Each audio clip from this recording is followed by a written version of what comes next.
EduCrackers. Please subscribe my channel and watch it. Here the question number 1. Suppose you were implementing a data structure to store information about the paintings on display at an art dealer showroom. Of the following data structure, which one of the right one to use? Option A, unordered array. Option B, sorted array. Option C, binary search tree. Option D, it depends. Here our answer is option D. Here binary tree means it's a finite collection of elements, or it can be said it is made up of nodes. Each node contains left pointer, right pointer and data element. The root pointer points the topmost node in the tree.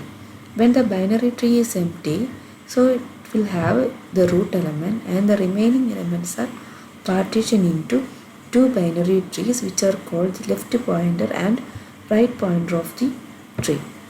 Here sorted array. Sorted array is an array's data structure in which each element is sorted in numerical, alphabetical or some other order and placed at equally spaced address in the computer memory. Application of sorted arrays are commercial computing, discrete mathematics, priority scheduling, shortest job scheduling.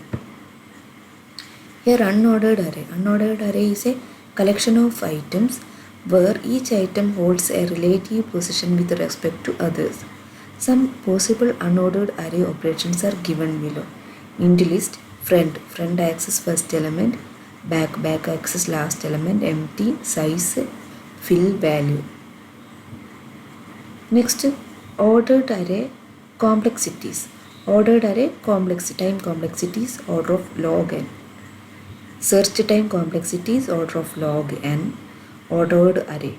Unordered array search time complexities order of n. Ordered array insertion operation time complexities order of n. Unordered array insertion operation time complexities order of 1. Next question number 2. What is the running time of the following code fragment? For int I equal to 0, I less than 10, I plus plus. For j equal to 0, j less than n, j plus plus. For k equal to n minus 2, k less than n plus 2, k plus plus. Cout I, j, n, tail. Your options are order of log n, order of n, order of n log n, order of n square. Here the answer is option B.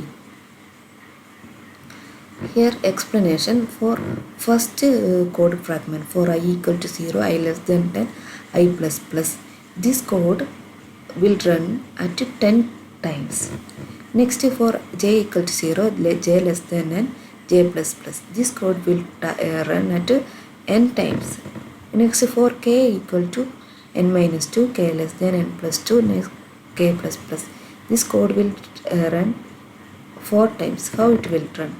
Here I equal to 0 to 10 and then I plus plus. That is I equal to 0, 1, 2, 3, 4, 5, 6 up to 9. So running time does not depend on n because it will constant value 10. Here less than 10 up to 9 this code will run. Next j equal to 0 to n. This code will run at n times j plus plus. Then j equal to 0 to n minus 1 times this code will run, because why this will take n minus 1 means j less than n. That is order of n. Then k equal to n minus 2 to n plus 2, n minus 2, n minus 1, n plus 2. That is k less than n plus 2. That's this code will run time 4 times. Then n into 4 times. This 3 code fragment 10 into n into 4 times. We will remove the constant value. Then time complexity of this code fragment is order of n. Thank you for watching. Please subscribe my channel.